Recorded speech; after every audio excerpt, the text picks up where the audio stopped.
Go!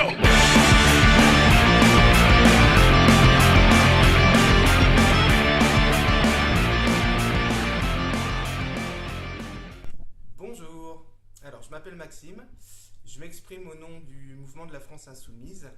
La semaine dernière, nous proposions avec d'autres associations, d'autres ONG comme Greenpeace, Sortir du nucléaire, donc aux citoyens et aux citoyennes, de voter sur une question qui a l'air simple et pourtant si compliquée, et elle est un petit peu, c'est pour ça que nous proposons cette vidéo. Êtes-vous favorable à la sortie du nucléaire? Alors le résultat de cette consultation a donné à peu près plus de 95% de favorables oui à une sortie du nucléaire, mais peut-être que beaucoup d'entre vous n'ont pas d'arguments à opposer donc aux théories et aux choses qui sont véhiculées dans la population depuis des années sur la question du nucléaire. Donc nous proposons une vidéo pour pouvoir appréhender cette question du nucléaire en France et des nécessaires alternatives pour en sortir. Pour me documenter, donc j'ai utilisé plusieurs sources. Alors ma première source a été donc ce livre qui est sorti il n'y a pas très longtemps, donc réalisé par deux journalistes qui ont mené donc une grande enquête avec un titre qui fait très très peur, Nucléaire, danger immédiat, qui a été donc ma première source documentaire. Et par la suite, donc, j'ai visionné les entretiens qui ont été réalisés donc, par Mathilde Panot, députée de la France Insoumise, qui a donc interrogé des spécialistes sur la question du nucléaire, qu'ils soient militaires, civils. Et puis j'ai aussi regardé beaucoup d'articles qui se trouvent sur le net.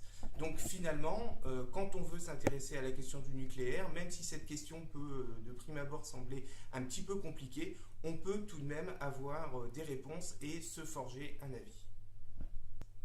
Alors, quand on questionne les Français sur le nucléaire, on a un petit peu l'impression qu'on est en train de froisser en fait un orgueil national, puisque quand on se rend compte et qu'on connaît un petit peu l'histoire du nucléaire dans le monde, on découvre que ce sont finalement les Français qui ont été à la manœuvre en fait pour développer l'énergie nucléaire, à commencer donc par une découverte totalement fortuite, et il n'y a pas si longtemps que ça, puisque c'est en 1896, donc c'est Henri Becquerel qui un petit peu donc par hasard dans son atelier a découvert donc le principe de la radioactivité.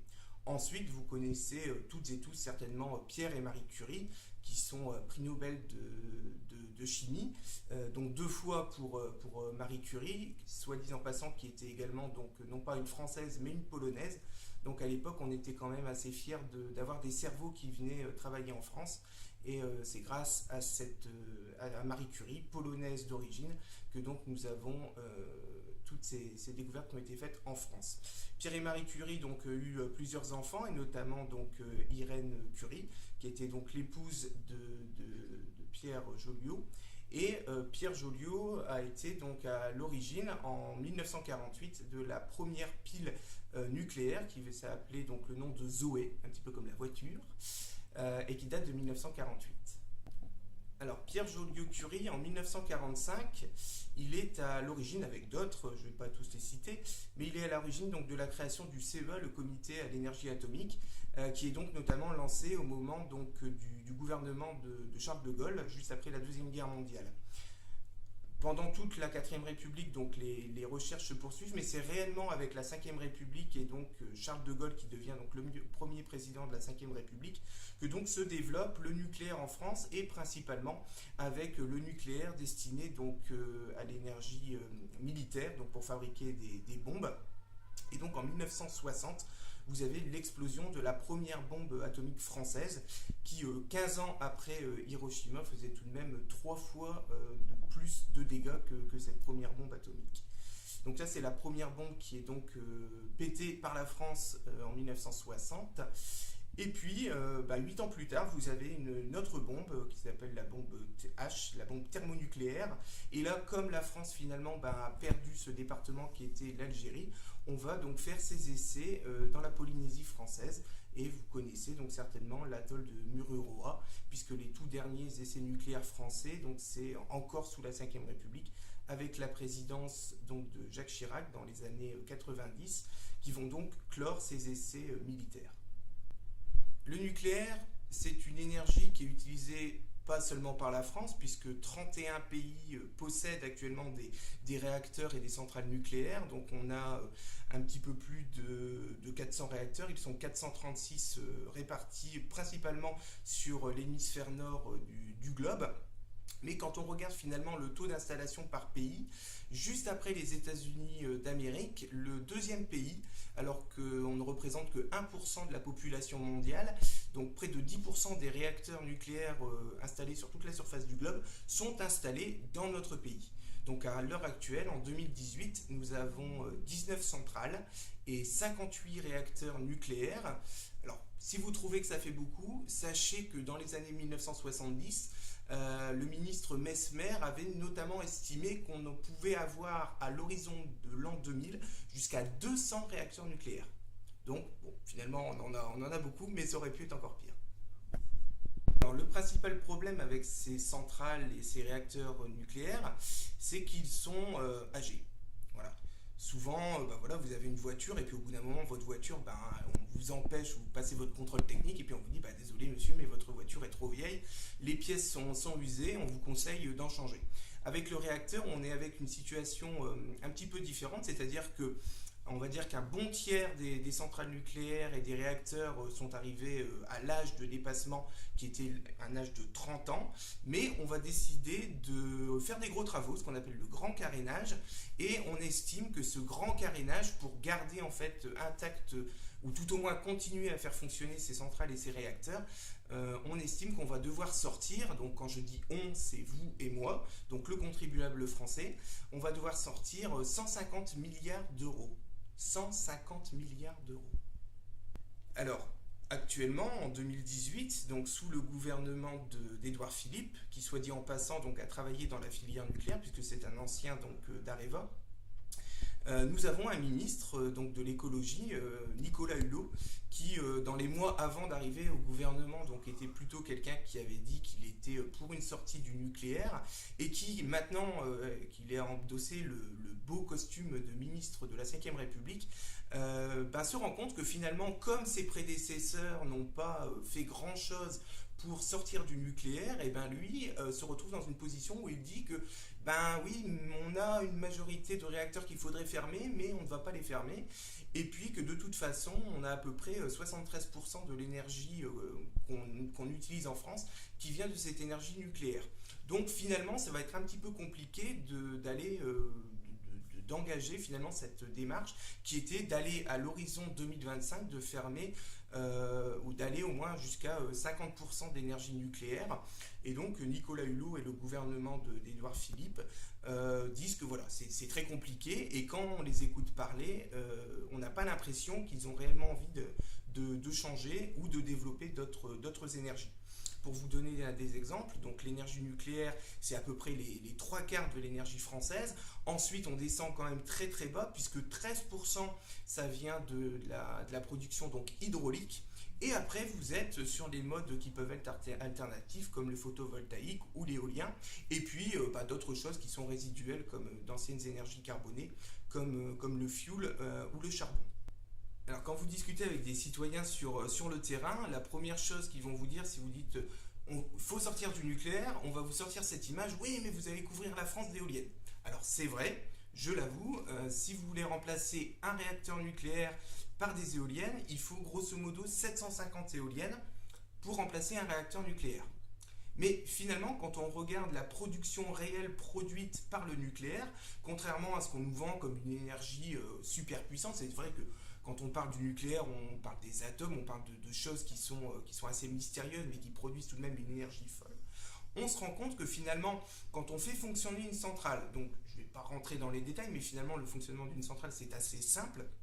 Vous avez donc, on produit une réaction nucléaire, cette réaction nucléaire va faire chauffer une masse d'eau, cette masse d'eau en chauffant va produire elle-même de la vapeur, cette vapeur ensuite va être transformée en électricité. Voilà pour le principe très très simple. Et bien finalement, quand tout ce processus est terminé, finalement le taux de rentabilité de l'énergie produite, il est finalement assez faible. Il n'est pas de 75%, il n'est même pas de 50%, il est seulement de 31%. Alors certes, je le concède, il est un petit peu plus fort que peut l'être le photovoltaïque ou l'éolien, mais tout de même pour une énergie aussi polluante et aussi dangereuse que le nucléaire, on peut déjà se poser la question de savoir est-ce que c'est nécessaire de continuer avec un type de combustible qui est si peu performant. Alors, si on continue à travailler et à produire de l'énergie avec le nucléaire, on se retrouve finalement avec la même situation qu'avec le pétrole, qu'avec les énergies carbonées. La planète a produit du pétrole, du charbon et de l'uranium. Comme ça, on va le chercher dans le sous-sol. Alors, qu'est-ce qui reste sur notre planète comme réserve d'uranium? Et bien finalement, on se rend compte qu'on a moins de 100 ans de réserve au niveau mondial. Alors, dans les grands médias et dans l'Union européenne, dans les pays occidentaux, on se gargarise souvent de donner des grandes leçons de démocratie à beaucoup de pays, comme ça, on est des grands donneurs de leçons. Et puis, souvent, on met en fait de côté nos valeurs, soi-disant morales, la France, le pays des droits de l'homme, et puis on vient s'asseoir tout là-dessus pour des choses qui sont stricto sensu finalement des histoires de gros sous. Alors, je vous l'ai dit, le nucléaire en France, il faut de l'uranium. En France, on n'a plus d'uranium. Donc, qui est le premier fournisseur de la France pour faire fonctionner ces centrales nucléaires? Eh bien, c'est un pays qui se trouve donc dans le Caucase. C'est un pays qui s'appelle le Kazakhstan. Alors, le Kazakhstan, il a un président, Nazarbayev. Alors, ce monsieur, il était déjà président quand moi j'étais tout petit. Je devais avoir 5 ans, ce monsieur, il était déjà président du Kazakhstan. Il l'est toujours, hein, j'en ai 36, donc au niveau du renouvellement démocratique de ce beau pays que doit être le Kazakhstan, c'est pas grand chose. Mais on se rend compte que finalement, l'Union européenne qui envoie comme ça des vindictes envers certains pays, je pense notamment au Venezuela, alors on peut critiquer le Venezuela, mais d'un seul coup, la belle Union européenne prend beaucoup de pincettes finalement quand elle traite avec le Kazakhstan. Alors cette énergie, l'uranium, à un moment, on l'a trouvé dans le sous-sol de la France, mais finalement, on a pratiquement tout exploité. Il ne reste que peu de choses finalement à se mettre sous la dent pour faire fonctionner nos centrales et nos réacteurs. C'est à peu près 1 ou 2 ans à tout casser, donc c'est finalement assez peu. Donc finalement, l'uranium qui assurerait, et le nucléaire qui assurait une indépendance du pays, finalement c'est faux, puisque en France, on n'a pas d'uranium ou on en a presque plus. Donc, qui a ce souci d'assurer l'indépendance énergétique de notre beau pays? C'est bon. Alors, le Kazakhstan n'est pas le seul pays à nous fournir de l'uranium. Alors, au niveau des pays qui ont beaucoup d'uranium, le Kazakhstan n'est pas le premier en réserve. Le premier pays au monde, c'est l'Australie. Alors, c'est pas l'Australie que je vais traiter ici. Vous vous rappelez qu'au début du quinquennat de François Hollande, on a fait donc la guerre au Mali. Alors c'est pareil, on nous a vendu la guerre au Mali comme en fait une défense de la démocratie malienne. Alors bien sûr, il y avait donc des terroristes, des djihadistes qui étaient là et qui faisaient beaucoup de mal. Notamment, ils se sont pris principalement à leur propre religion, notamment en détruisant des reliques, des temples à Tombouctou. Mais finalement, l'armée française, quand elle est arrivée là-bas, alors certes, elle a fait des déploiements de force, elle a certainement sécurisé des populations, mais on se rend compte que l'une des premières choses qu'elle a faites, c'est d'aller sécuriser les gisements d'uranium qui se trouvent au Niger. Donc même pas au Mali, mais au Niger. Donc finalement, la grande cause de cette intervention au Mali, ce n'était non pas d'aller défendre le Mali et les populations, mais c'était surtout de bien veiller à ce que les réserves d'uranium arrivent chez nous pour continuer à produire de l'énergie bien polluante. Alors, le nucléaire, c'est quelque chose d'extrêmement dangereux. Alors, chez nous, en France, on nous assure que, grand Dieu, non, jamais on a eu un problème avec une centrale, un réacteur, que ce n'est pas arrivé, alors que c'est faux. Et puis, bien sûr, on va vous montrer du doigt les 2 gros exemples qui sont les 2 grosses catastrophes que nous avons connues ces dernières années, donc c'est-à-dire en 1986. Vous avez eu bien sûr l'accident à la centrale de Tchernobyl. Donc bien sûr, on vous a expliqué que c'était parce que c'était l'Union soviétique, que ces gens avaient très mal entretenu leur centrale. Et puis on a eu un petit peu plus de difficultés au moment du 11 mars 2011, au moment donc, du grand typhon qui a causé donc l'incident nucléaire de Fukushima, puisque là nous étions face à un pays ultra moderne, quasiment occidentalisé, et donc là on a eu un petit peu plus de mal tout de même à expliquer qu'on avait eu un problème avec cette centrale nucléaire, et pourtant que ça soit Fukushima ou Tchernobyl, vous êtes au top du top de l'accident nucléaire, c'est-à-dire vous êtes au niveau 7 de la pyramide. Et puis il y a certaines choses qu'on oublie de dire et qu'on passe sous silence, et notamment que aux États-Unis, quand même, les États-Unis d'Amérique, c'est pas n'importe quel pays, c'est ce qui se claironne comme la première puissance mondiale. En 1979, vous avez eu un accident, certes un petit peu d'un niveau en dessous, puisque c'était niveau 5, donc Three Mile Island en Pennsylvanie, mais vous avez quand même un accident nucléaire donc aux États-Unis. Alors en France, on en a connu, alors certes dans des niveaux inférieurs. Vous en avez un qui a concerné donc notre région, puisque je m'exprime en tant que nordiste. J'habite ici donc dans le nord de la France, à peu moins de 100 km de la centrale de Gravelines. Et Gravelines, qui avait tout de même à peine plus de 10 ans, a connu un incident en 1989. Et puis vous avez eu deux autres incidents en 1969 et en 1980 à Saint-Laurent.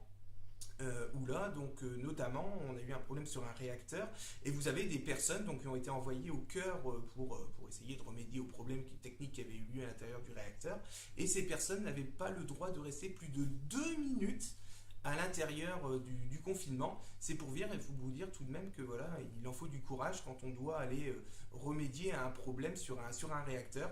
C'est évidemment quelque chose qu'on ne peut pas faire comme ça pendant des jours et des heures. Et notamment, je voudrais ici saluer aussi tous ces soviétiques qui se sont, et ces japonais qui se sont volontairement ou pas, d'ailleurs même portés au secours de la centrale pour éviter le pire. Alors, en France, on peut se questionner également sur la sûreté et la sécurité de nos centrales et de nos réacteurs. Alors à savoir que la sûreté et la sécurité sont deux choses différentes et qui relèvent de deux autorités bien différentes. Toutefois, c'est ce qu'on a en France. En Belgique, que ça soit donc la sûreté c'est tout ce qui concerne la construction d'une centrale. Et puis vous avez la sécurité qui relève finalement des périmètres de protection autour de la centrale.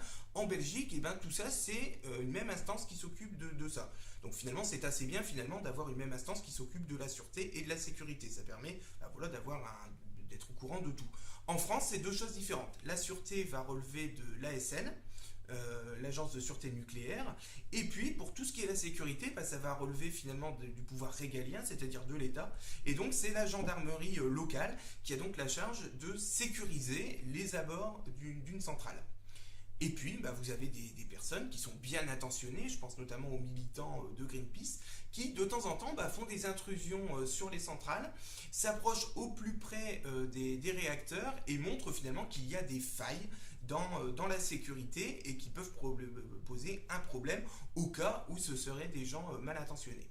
Qu'est-ce qu'il arrive finalement à ces militants de Greenpeace? Alors de temps en temps, la justice se montre clémente, et puis ces derniers temps, on s'est rendu compte que la justice finalement penche maintenant plutôt pour de la prison ferme sur des militants qui pourtant n'ont rien fait de mal, hormis pointer du doigt que finalement ces centrales sont finalement très mal gérées. Alors, si un jour vous vous baladez sur l'autoroute et que vous voyez donc de grands camions blancs ceinturés par la gendarmerie, surtout ne vous inquiétez pas, vous êtes en parfaite sécurité. Vous avez à l'intérieur de ces camions à peu près 150 kg de plutonium, donc soit l'équivalent de plusieurs bombes atomiques qui sont dans ces camions, et qui font comme ça des allers-retours assez régulièrement en France. On balade comme ça du plutonium sur les routes nationales pendant la semaine, pendant que les citoyens vaquent à leurs occupations. Et puis là, c'est une fois de plus le cas, des militants de Greenpeace se sont intéressés au trajet de ces camions et se sont finalement rendus compte que ce sont des rotations assez régulières, voire très régulières, et que pour quelqu'un de mal intentionné, on pourrait s'en prendre à ces camions. Alors bien sûr, que ça soit EDF, Areva, etc., ils sont tous arrivés derrière en disant « Oui, mais si on prend comme ça le plutonium, on ne peut rien en faire ». Bon, quoi qu'il en soit, moi, si je savais qu'il y avait des gens qui avaient arrêté un camion et qui s'étaient emplarés du plutonium, même si c'est pas des grands chimistes, je me demanderais bien quand même ce qu'ils pourraient faire avec. Et bien, sachez que voilà, en France, à côté de chez vous, vous pouvez avoir un camion qui passe. Et puis des fois, c'est plus qu'un camion, hein, des fois c'est des trains entiers qui passent comme ça avec du plutonium pour charger les réacteurs, quand ce n'est pas bien sûr les déchets qui s'en vont dans des usines telles l'usine de La Hague. Concernant toujours donc la sûreté de nos centrales, et surtout ce qui relève plutôt de la sécurité, c'est-à-dire l'environnement sur lequel elles sont posées, on peut également questionner l'endroit où elles sont. Alors dans les années 70, au moment où on les a construites, c'est ce qu'on dit dans le livre Nucléaire danger immédiat, on s'est rendu compte que finalement les centrales sont parfois installées à des endroits où les élus locaux ont dit oui, oui, venez là, et puis au moins ça leur faisait comme ça des rentrées d'argent pour leur collectivité locale.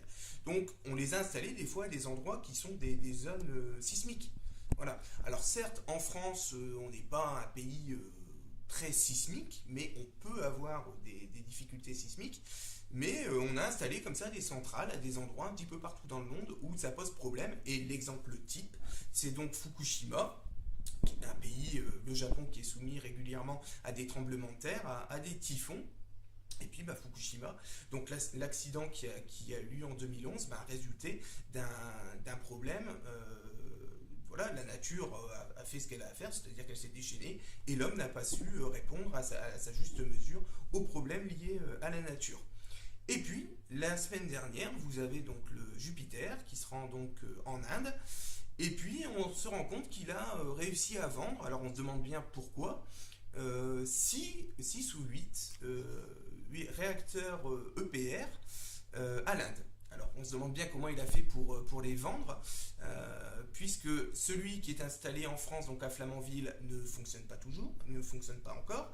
On espère pouvoir le faire fonctionner au début de l'année prochaine, mais rien n'est moins sûr. On l'a également vendu à la Scandinavie, mais ça ne fonctionne pas non plus. On l'a vendu aux Anglais, ça ne fonctionne pas encore. Donc finalement, on vend quelque chose à des Indiens, une technologie qui n'a même pas fait ses preuves. Donc là, déjà, chapeau. Et puis, deuxième problème de ces réacteurs EPR installés en Inde, c'est qu'ils sont installés sur une région sismique. Donc, une fois de plus, on n'a pas tenu compte des leçons du passé, comme nous l'avons eu en 2011 avec l'accident de Fukushima. Alors, je le disais il y a quelques instants, la France, on n'est certes pas un pays sismique en puissance, mais tout de même, on peut avoir au niveau de la région de Lyon un problème sismique. Alors, les géologues vous nous assurent que bien sûr, s'il y avait des petites secousses comme ça, telluriques, ça ne serait pas bien grave. Mais quand on se rend compte et qu'on regarde la carte des réacteurs et des centrales nucléaires positionnées dans cette région de notre beau pays, on se rend compte qu'on a comme ça 4 centrales nucléaires qui sont le long du fleuve, le long du Rhône. Alors, le principal problème qu'il pourrait avoir avec cette centrale, c'est surtout avec l'approvisionnement en eau. Puisque sans eau, un réacteur nucléaire ne peut pas fonctionner.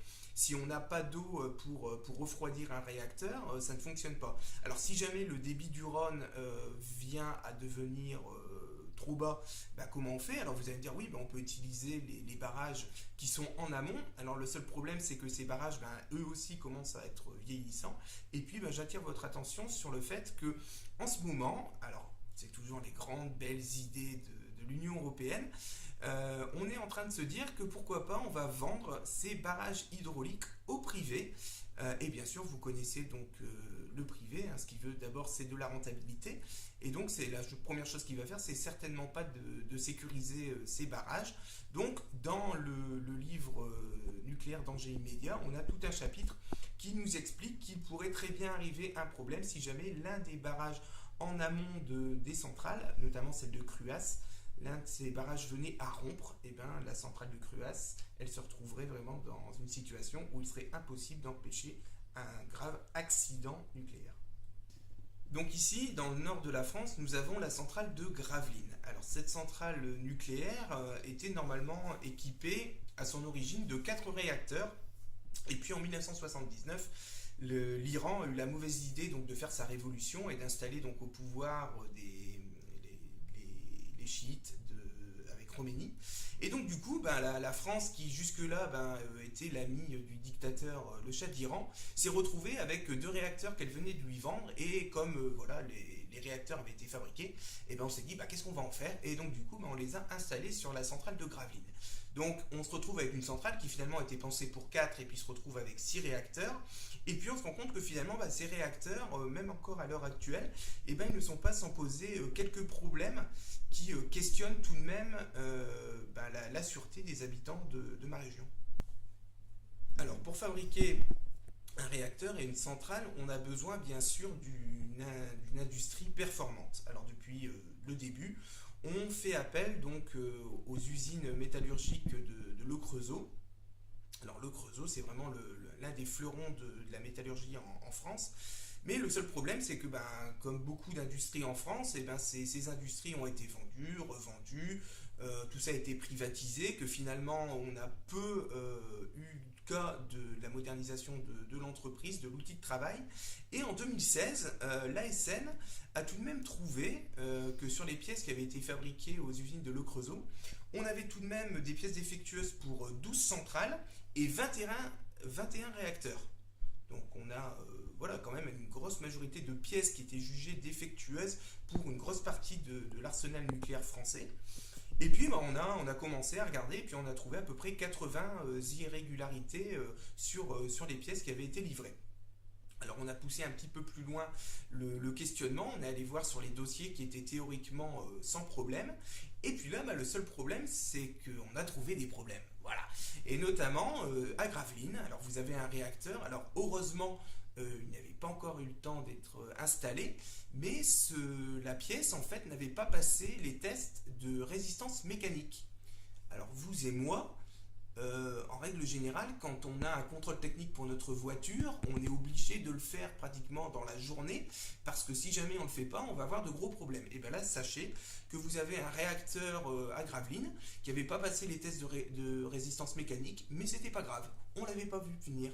Voilà. Donc si on n'avait pas poussé un petit peu la curiosité, ce réacteur avec une pièce défectueuse, sans test mécanique, aurait été installé.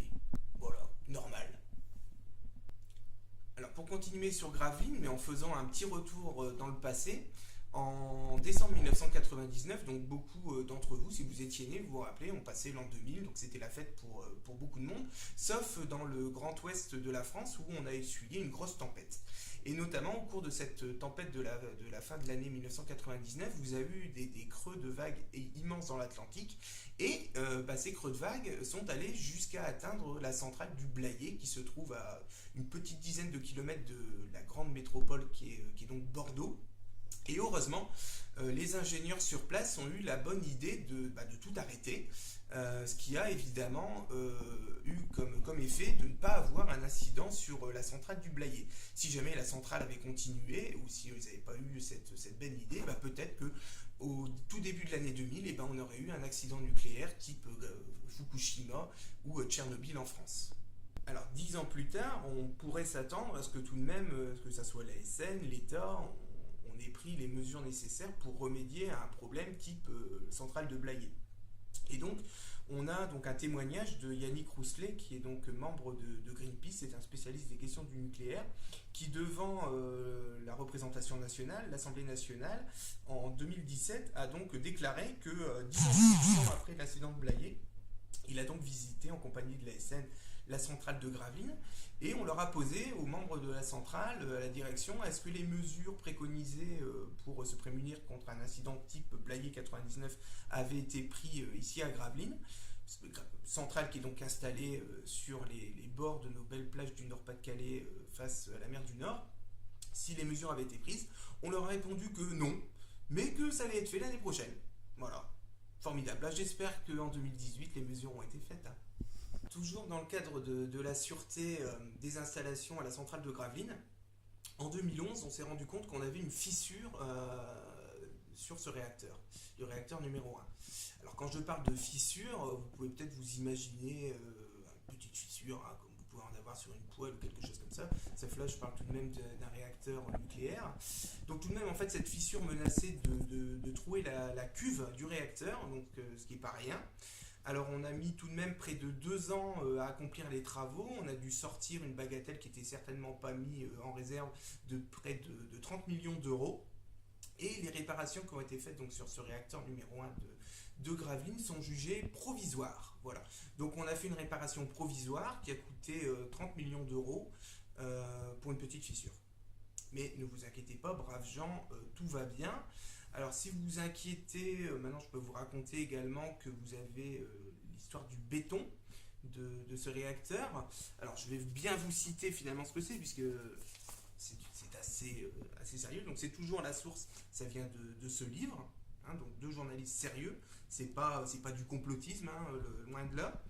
Alors, le béton donc, des enceintes du réacteur numéro 2 de Gravelines, d'après vous, il est parfait, dans les normes, à l'épreuve du temps. Bah, sachez que pour EDF, ce béton de ce réacteur, il est qualifié d'atypique. Atypique.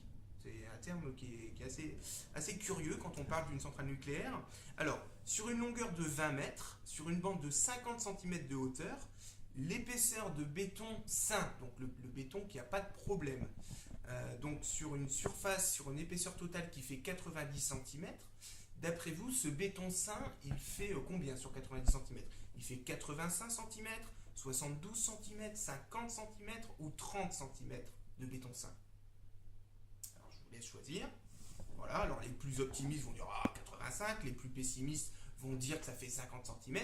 Et bien vous êtes encore en deçà, les pessimistes, puisque l'épaisseur de béton sain de ce réacteur, il est seulement de 10 cm sur 90 cm. Voilà. Mais il n'y a pas de problème. Voilà, ça on n'en parle pas. Alors si, on commence tout de même à prendre des mesures, on se rend compte que finalement les centrales, ça devient quelque chose de dangereux. Alors si vous habitez dans l'environnement de la centrale de Gravelines, donc si vous habitez à Lille, à Seclin, à La Bassée, n'importe où, sachez que vous n'êtes pas dans le périmètre de sécurité. Voilà, vous ne pourrez pas avoir les comprimés d'iode si jamais tout ça pète, puisque le périmètre en fait qui sera dédié à la distribution des comprimés d'iode a été élargi gracieusement. On est passé d'une bande de 10 km autour de la centrale à une bande de 20 km autour. Voilà. Alors on salue bien sûr les habitants de la bonne ville de Dunkerque, qui est très festive avec son très joyeux carnaval.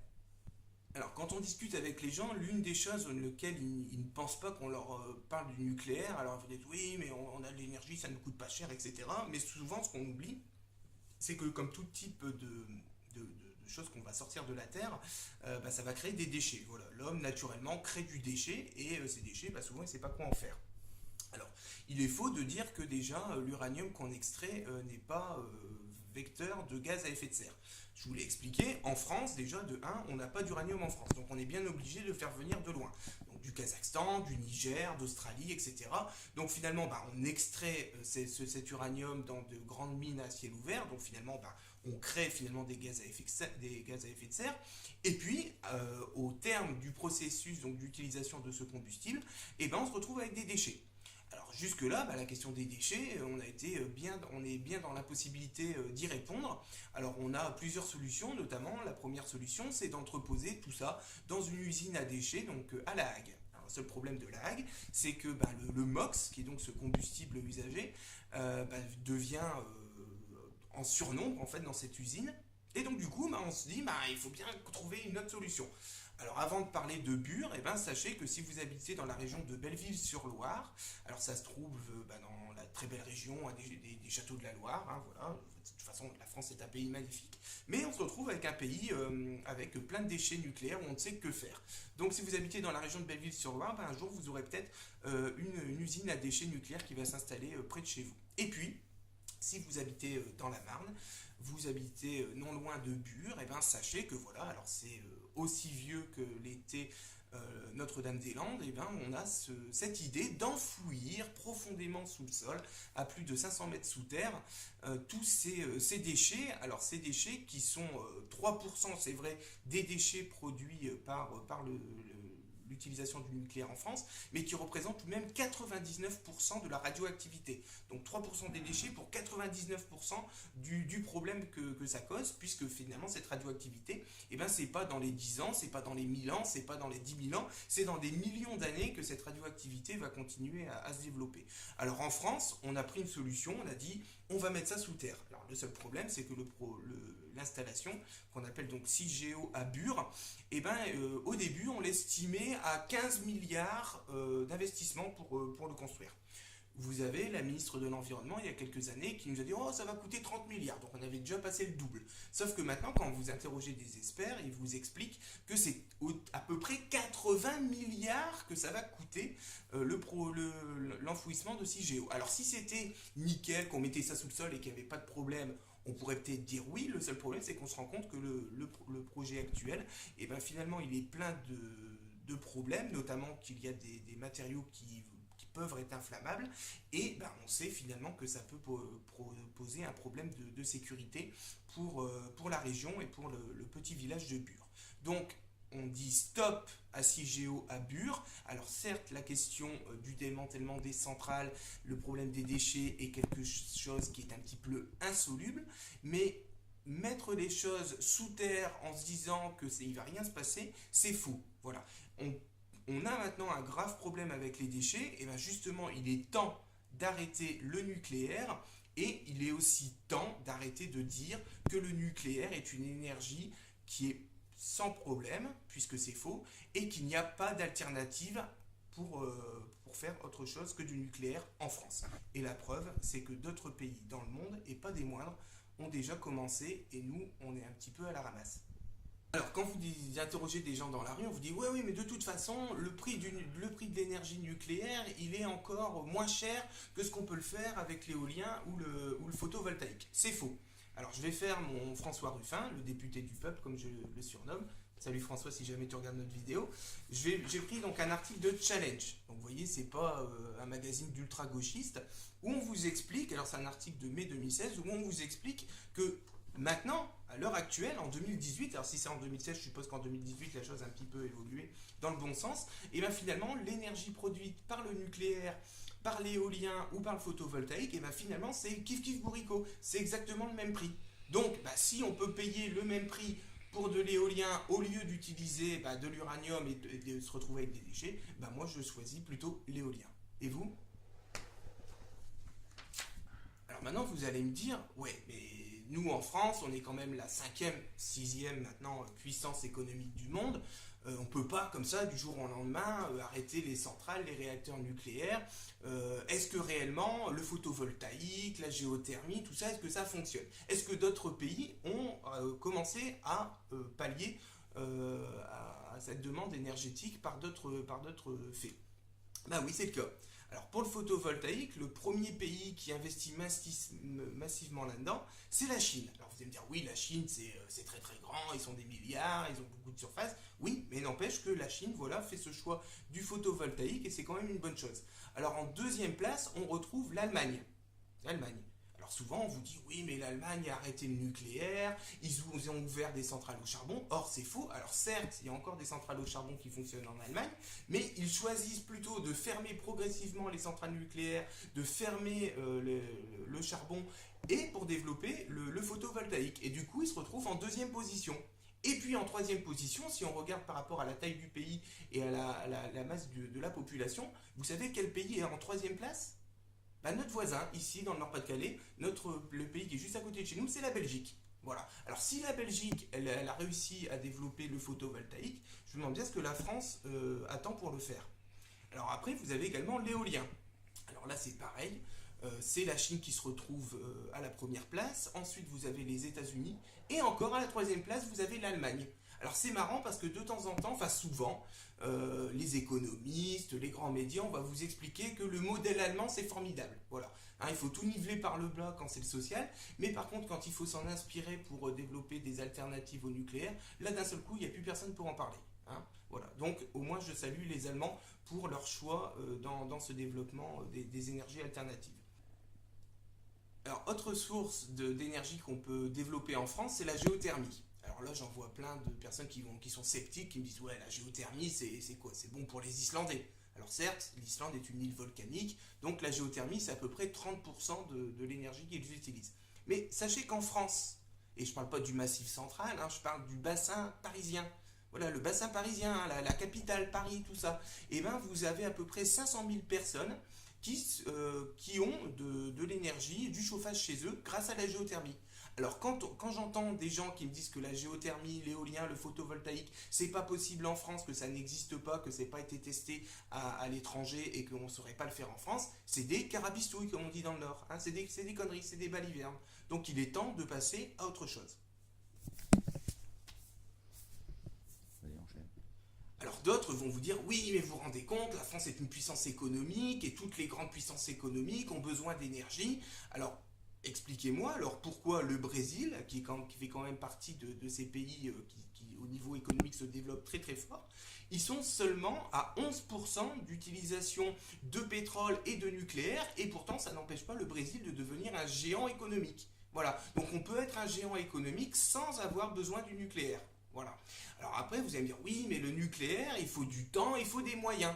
Alors ben, ceux-là même, je leur pose la question, expliquez-moi comment un tout petit pays d'Afrique comme l'Éthiopie, hein, je ne parle pas de l'Afrique du Sud, qui est aussi un géant économique, je vous parle de l'Éthiopie, un pays qui n'a pas beaucoup de moyens, investit massivement dans les énergies renouvelables.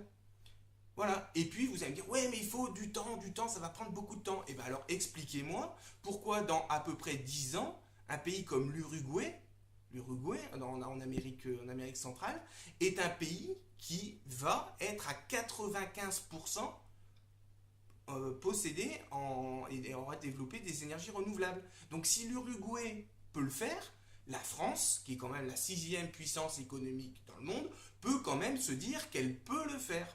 Donc, ce qu'on veut montrer dans cette vidéo, c'est que tout ce qu'on vous a raconté sur l'indépendance énergétique, sur c'est propre, il n'y a jamais eu de problème, il n'y en aura jamais, etc., c'est faux. Qu'on ne sait pas faire autre chose, qu'on ne peut pas s'en passer, et bien c'est faux également. Donc il est temps de réfléchir, mais ça demande bien sûr que le politique se saisisse de la question, mais c'est certainement pas avec le gouvernement de Jupiter et de tous ces gens qui finalement viennent de ces multinationales, je pense à notre Premier ministre qui est un ancien d'Areva, que ça risque d'arriver. Alors, et puis je suis désolé pour un ministre comme Nicolas Hulot. Nicolas Hulot, bon voilà, c'est quelqu'un qui doit certainement avoir des convictions, mais il les met sous son tapis parce qu'il est ministre de la République. Ce monsieur, la semaine dernière, il était l'invité sur France Inter. On lui posait la question sur la sortie du nucléaire. Ce monsieur a dit oui, il faudrait arrêter, mais il n'avait pas de chiffres, il n'avait pas de calendrier, il n'avait aucun plan. Il n'a même pas dit oui, on pourrait s'inspirer de l'Uruguay, de ce que font les Allemands, les Chinois, regardez, ça peut fonctionner. Non, il n'avait même pas en fait une vision d'avenir, il n'avait rien à dire aux gens. En tant que citoyen, citoyenne, vous allez me dire oui, mais moi, ma petite mesure, qu'est-ce que je peux faire? Eh bien, juste ce que vous pouvez faire, alors il existe plusieurs succursales comme ça qui vous proposent des services, c'est-à-dire vous êtes abonné à EDF, et bien vous pouvez faire le choix notamment, alors je les cite mais il y en aurait d'autres, vous pouvez faire le choix d'Enercop. Alors Enercop, en fait, vous investissez dans cette filiale et le prix que vous allez payer, en fait, va permettre de développer le photovoltaïque, l'éolien et donc ne finance pas finalement l'entretien des centrales nucléaires et la perpétuation de ce modèle nucléaire en France. Donc, faites jouer la concurrence. Alors, on est dans une société, on vous dit toujours concurrence, concurrence, concurrence. Et bien là, par un geste citoyen, par un geste de consommateur, vous pouvez acter que vous ne voulez plus que l'on utilise l'énergie nucléaire en France, qu'on en sorte, le plus tôt sera le mieux. Voilà. Alors si cette première vidéo vous a plu, on verra si on en fait d'autres. N'hésitez pas bien sûr à mettre un petit pouce, à la partager. Voilà. Je remercie mon collègue technicien, Gilles, pour avoir déjà eu l'idée et puis surtout la maîtrise technique de la réalisation. Et sur ce, je vous salue fraternellement et n'hésitez pas à partager la vidéo et puis à vous abonner le cas où s'il y en a d'autres.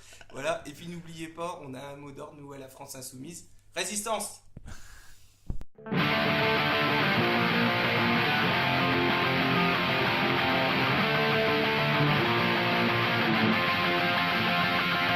Go!